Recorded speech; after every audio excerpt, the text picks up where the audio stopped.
Agora a gente vai conversar com o Marcelo Shoa, que a gente costuma sempre receber aqui, bater um ótimo papo, e para falar sobre o livro que ele está lançando. Já vou pegar o título, que é o seguinte: O Pesadelo de uma Nação, do golpe ao bolsonarismo. Esse livro está sendo lançado pela Cotter Editorial.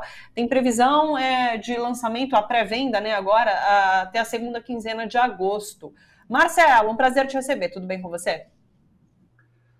Bom, boa tarde, Thalita. Boa tarde à comunidade da Rede TV.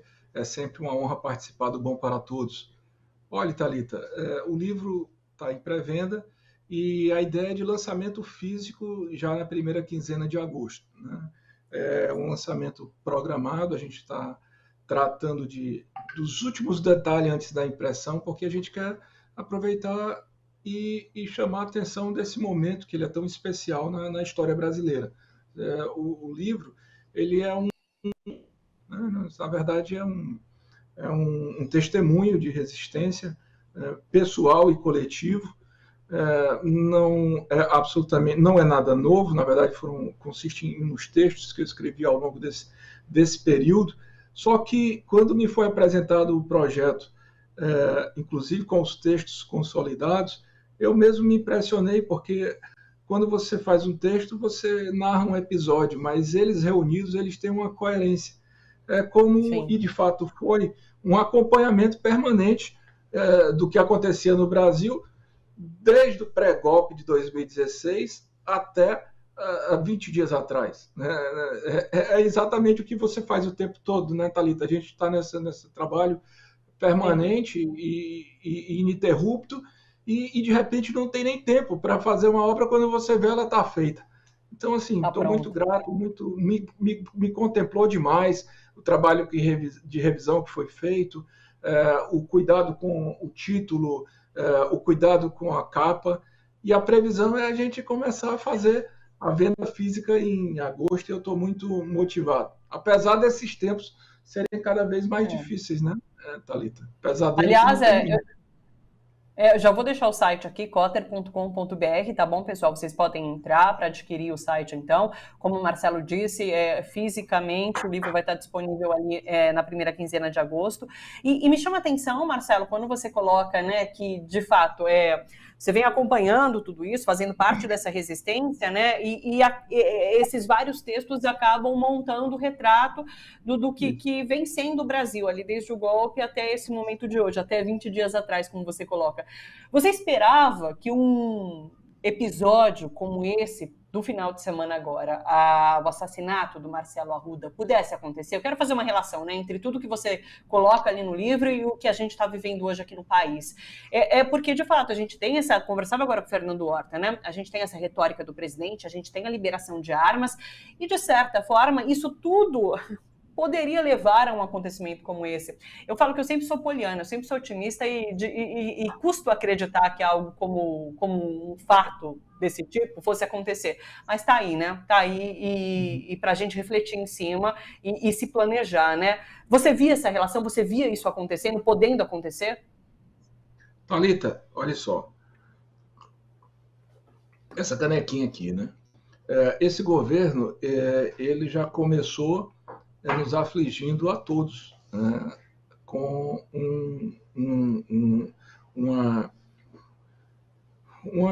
uma vinculação, né, ou pelo menos uma aproximação, uma ligação qualquer com a execução da Marielle. Quer dizer, todo mundo sabe disso, todo mundo sabe da ligação do presidente com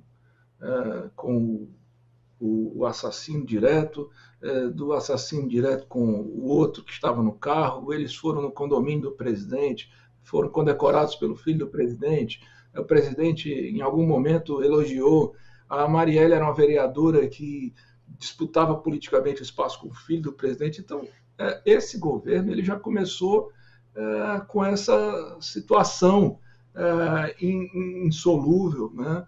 E absolutamente a parte da política. Então, não me impressionaria jamais que mais adiante a gente tivesse uma outra execução claramente política, e que o governo precisasse se justificar. Porque esse clima de ódio ele vem sendo trabalhado como estratégia de manutenção do próprio governo. Eu lamento dizer, Thalita, que o assassinato do companheiro Marcelo, lá em Foz do Iguaçu, ele não está nem longe de ser o último no Brasil. Talvez algo bruto, que chame mais atenção do que os demais, porque também, vejam só, dentro de uma festa de aniversário, a pessoa absolutamente recolhida entre os seus, na presença da sua esposa, dos seus filhos, e você simplesmente é assassinado por uma pessoa absolutamente destemperada, mas que premeditou aquele crime. Então, essa circunstância, por si só, ela chama mais atenção do que qualquer outra. Mas o crime político, Thalita, infelizmente, essa retórica da violência, ela está banalizada. O Fernando, acho que colocou muito bem isso ao discutir com você. E o pior é que o presidente continua insistindo na retórica da violência. Hoje mesmo ele deu uma declaração sobre esse assassinato. Diz, olha, eu me compadeço, mas quem tiver agido, mude de lado, porque é na esquerda que tem essa violência. Quer dizer, esse pessoal, eles não tendem a fazer uma distinção, eles gostam disso. Por isso que o Fernando foi muito feliz no texto que ele escreveu hoje, dizendo que isso é terrorismo, e é mesmo. Quer dizer, a gente tem já, desde o princípio, um presidente que ele vai a conta-gotas, é como a filosofia do torturador. Ele quer deixar você em sofrimento e vai estimulando os demais. Ora, esse fato que ocasionou esse assassinato, a gente estava sabendo que podia acontecer a qualquer momento. Dois eventos do Lula foram agora, um em Uberlândia e outro no Rio de Janeiro, sofreram atos terroristas. O juiz que determinou a prisão daquele pastor envolvido em corrupção no MEC, que também é bolsonarista, também foi agredido. Nós, no nosso dia a dia, Thalita, somos agredidos violentamente. Né? No começo é por palavras, mas a qualquer momento pode ser por ações. E a gente estava comentando sobre isso dia desses. É que essas pessoas elas estão fortemente armadas, Thalita. Essa que é a discussão. Quer dizer, o belicismo, né, desse governo, a falta de fé na humanidade e de carinho, de empatia entre as pessoas reina. Né? A pandemia não é chamada de genocídio por acaso, foi simplesmente o governo fechando os olhos para mortes aos montes. Então, bom, eu não sei nem o que dizer. Assim, lançar o livro num momento desse é de lascar. E eu estou falando de pesadelo e não mencionei esse da agora do final de semana, porque é um pesadelo contínuo. Né? É muito grave isso. Que momento histórico horrível, Thalita. Horrível, horrível. E assim, é paulada atrás de paulada, né? Porque a cada semana a gente toma uma nova e começa aqui discutindo um acontecimento bárbaro. Tem sido muito difícil mesmo. Ô Marcelo, eu conversava inclusive com o Fernando sobre a possível responsabilização, de alguma forma, de Jair Bolsonaro em relação a esse assassinato. Como que você vê? Judicialmente isso é possível? Por conta de um discurso inflamado que levou a um assassinato como esse? Eu até comentei com ele que eu te perguntaria, te questionaria sobre isso. É possível fazer essa relação de alguma forma? Thalita, é melhor questionar um criminalista sobre isso, porque quando a gente fala do crime, a percepção do ordenamento brasileiro é ser restritivo, né? O Sim. crime é algo que é cometido por uma pessoa, né, e causa uma dada lesão. Então, o crime ele tem elementos, ele tem que ter uma conduta, tem que haver um resultado tido como criminoso, um nexo de causalidade entre quem pratica e aquele resultado tem que ser tipificado na lei. No caso, não há dúvida de que foi aquele bolsonarista que matou o companheiro Marcelo lá em Foz do Iguaçu. Agora, a gente tem que... por isso que eu digo que tem que conversar com o criminalista, porque aquele camarada não agiu por si. Ele agiu com uma motivação que vem de fora.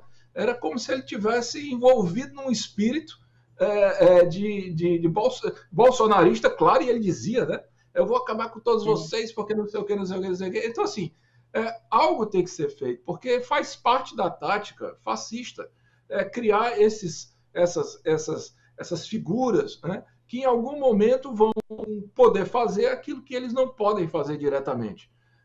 Por exemplo, o Trump, ele não pôde invadir o Congresso, mas ele achou ótimo que outras pessoas fossem lá em nome dele e invadissem, apesar de que no final se ferraram individualmente.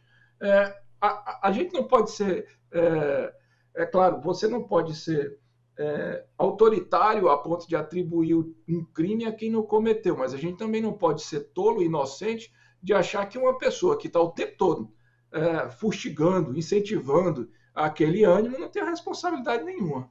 Isso é grave, sabe, Thalita? Eu espero que a sociedade, e aí quando eu digo a sociedade, especialmente na área jurídica, de todos os raios de espectro político, comecem a analisar essa questão com muita seriedade, porque um dia foi o Marcelo Aloysio de Arruda lá em Foz do Iguaçu, amanhã pode ser qualquer outra pessoa.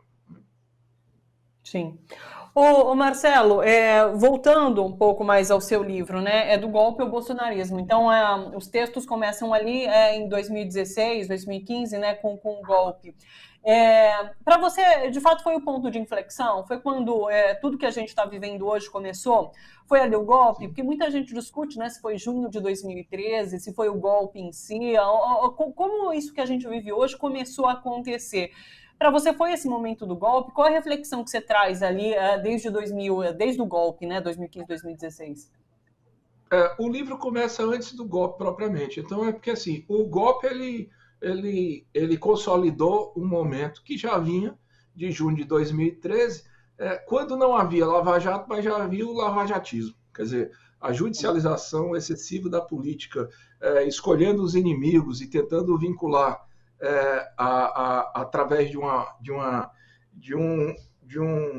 falácia, né? Através de uma mentira, com os objetivos políticos, a P470 já tinha trazido, então aquilo ali gestou a Lava Jato. Então eu acho que o problema de tudo isso foi a Lava Jato, sabe, Thalita? Hoje mesmo eu escrevi um texto na esteira do que escreveu o Horta.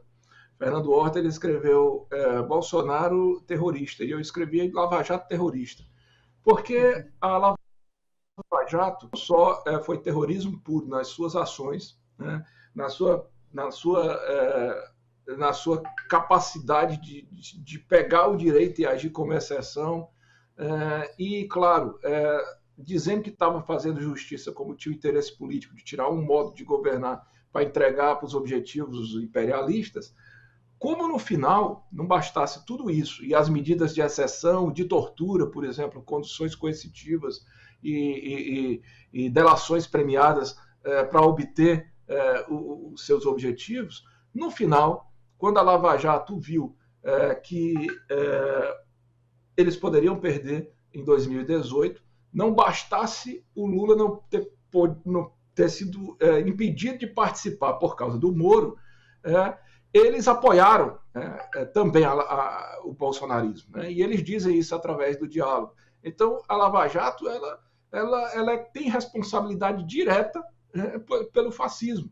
Talvez não tivesse imaginado o fascismo no primeiro momento, mas na hora H, quando eles perceberam que poderia voltar a governança do PT e, portanto, a retomada do processo democrático, eles partiram com tudo para o fascismo, e não foi por acaso que o Moro saiu para ir ser ministro do Bolsonaro. Depois romperam, acabou sendo engolida pelo próprio fascismo, está aí o problema, mas hoje eu estava lendo, por exemplo, o Moro e o Dallagnol postando as suas condolências ao fato que aconteceu em Foz do Iguaçu, mas isso é hipocrisia, porque cada um tem uma cota parte, né, na entrega do Brasil para esse estado de beligerância ininterrupta. Então, assim, o golpe, quando eu chamo golpe, para além do processo parlamentar fraudulento em si, tem o antecedente, né, da judicialização, quando já havia a ação efetiva da justiça, com a teatralização, aquela tentativa de envolver a sociedade, que perdeu nas eleições porque a Dilma venceu, mas não conseguiu governar no segundo mandato. E isso, Thalita, a gente pensa que é muito tempo, mas para a gente foi ontem, né? A gente parece que... Eu vejo a foto dos meus filhos, eram crianças, hoje são adultos, e o tempo corre. E uma pandemia no meio, né? E uma pandemia no meio. É isso, desde o golpe que a gente tem vivido esses tempos sombrios, né? E tem feito parte dessa resistência. E tem sido difícil. Ô, Marcelo, deixa eu abordar um outro ponto do episódio de ontem com você. Quero te ouvir sobre algo que tem circulado também entre comentaristas. Tem muita gente falando sobre a utilização desse crime de forma política, até com essa história de polarização, para alçar a terceira via agora durante essas eleições, né? Então, assim, quando se utilizam desse discurso, dessa falsa simetria de polarizar, né, e dizer que os dois ali têm culpa no que aconteceu, se alça uma terceira via. Olha, então vamos pelo caminho do meio aqui, porque a gente vai conseguir estabelecer a maior paz, enfim, por esse caminho. Como que você vê isso? Você acredita que exista uma estratégia nesse sentido também? Thalita, eu acho até que a terceira via busca aí uma maneira de ver e se justificar em função desses fatos. Agora, não tem coerência nenhuma, né, Thalita? A terceira via não vai resolver esse problema, inclusive, porque uma das pessoas que se coloca como terceira via, que é o Ciro, mantém uma acidez acima do normal nos seus discursos. O fato é o seguinte, Thalita, se a gente realmente quiser estabelecer uma atmosfera de paz no Brasil, a gente só tem uma opção. E ainda bem que a gente tem essa opção, que é o presidente Lula. Né? É ele que não só se propõe a reconstruir a fraternidade nesse país, como quando governou fez isso. Então a gente não tem dúvida com relação a isso que representa o Lula. A gente tem dúvida são com os outros. Né? Então, acho que a terceira via não tem coerência nenhuma. Também acho que esse argumento não vai colar.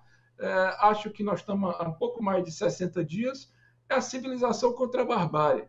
E eu espero que vença a civilização. Porque vencendo a civilização, aí a gente vai começar a retomar o controle de um Estado para começar a tentar evitar que essas pessoas individualizadamente, que já estão armadas e que odeiam as outras, continuem com esse morticínio. Né? Mas precisa vencer com Lula. Né? Se a gente não vencer com Lula, eu não sei nem, sinceramente, eu prefiro nem imaginar, porque eu preciso também ter expectativa até para conseguir reagir, até para sobreviver, sabe? Esperança. Sou dessas também. Eu não gosto nem de imaginar um cenário diferente desse, porque não tem, parece não ter como piorar, né? E curiosamente, toda semana a gente, enfim, vê, como eu disse, vê uma nova paulada.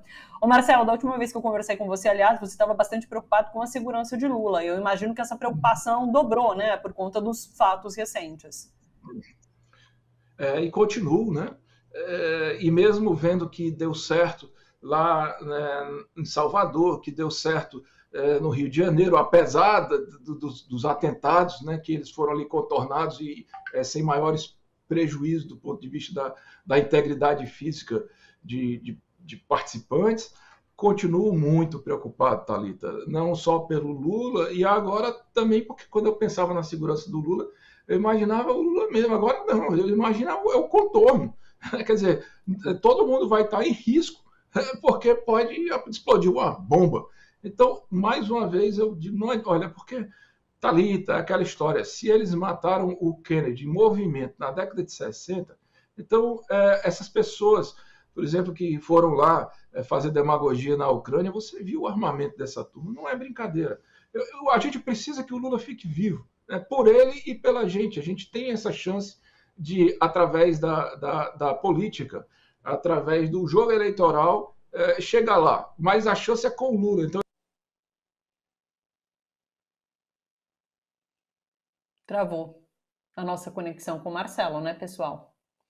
Vamos tentar restabelecer a conexão. Enquanto isso, eu leio alguns comentários que vocês estão deixando aqui. A Lilian Vaz, ela contribuiu aqui com o nosso canal e me deu bem-vinda de volta. Obrigada, Lilian. Um beijo para você. Muito agradecida, viu, pela contribuição. A Mônica Castro também falou, Fernando Horta, excelente. Eu adoro o Fernando participando por aqui. Como ele é professor, ele dá aula às vezes a gente não consegue encaixá-lo no nosso horário, mas sempre que a gente consegue, eu fico muito, muito agradecida. Marcelo Nogueira está por aqui, Pérsila Márcia de São José dos Campos, São Paulo, Paraíso dos Lobos está por aqui, Hélio Cupertino falou assim, ó, abraços assistindo aqui pela TV Tem Diadema, esse terror vem de cima mesmo, é um terror. E você de Diadema deve ter participado, de repente, ou visto a movimentação ali do ato, né, no sábado, que foi grande. Valdir Lima também está aqui com a gente.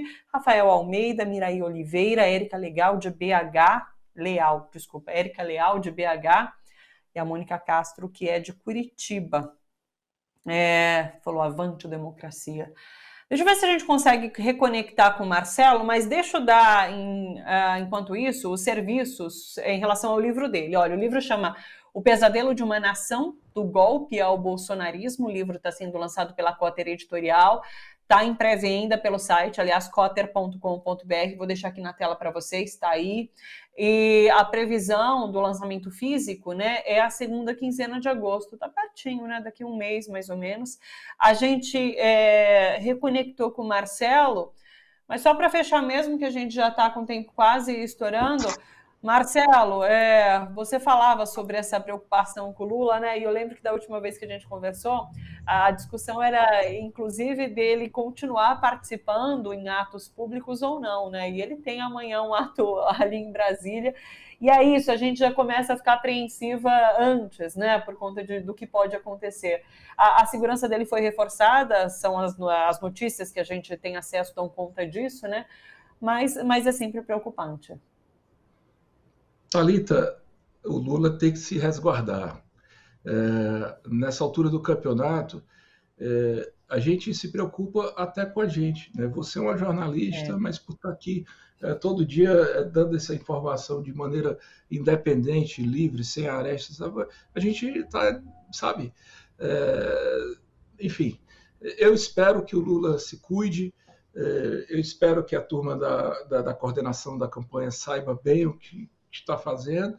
Eu entendo que o Lula ele gosta de estar com as pessoas, eu entendo porque já tive algumas vezes com ele, ele é absolutamente indomável nesse sentido, mas olha, são 60 dias que a gente tem que vencer essas eleições. Então eu desejo que haja mais, que ele se contenha um pouco mais. Isso vai ser uma coisa muito minha, sabe? Essa sensação, né, que o Horta descreveu que o terrorismo causa, né? Isso da gente ter medo de se expor. Há um tempo atrás era o medo de usar vermelho, e isso parece que se aprofunda, né, nos tempos de hoje, de usar vermelho, de se expor politicamente, a gente passa a ter medo. Mas é importante seguir nessa resistência e agradeço muito por tê-lo ao nosso lado, inclusive, viu, Marcelo? Muito obrigada. Pessoal, cotter.com.br. É claro que o Marcelo volta aqui até agosto, mas daí quando for lançado fisicamente, a gente bate um outro papo, tá bom, Marcelo? Beijão para você. Fique tranquilo para que a gente continue nessa resistência tão importante. Até uma próxima, Obrigado. Marcelo. Obrigado, Thalita. Um beijo para você, um abraço para o Alain. E quero voltar assim, viu? Aí vamos para cima, olha. Eu não quero botar medo em ninguém, não. Nós temos que ir para cima. A resistência segue. É a nossa sina. Eles não vão não se livrar da gente assim, não. Nós vamos, pelo contrário, nós ainda vamos comemorar e muito, como disse o Otto.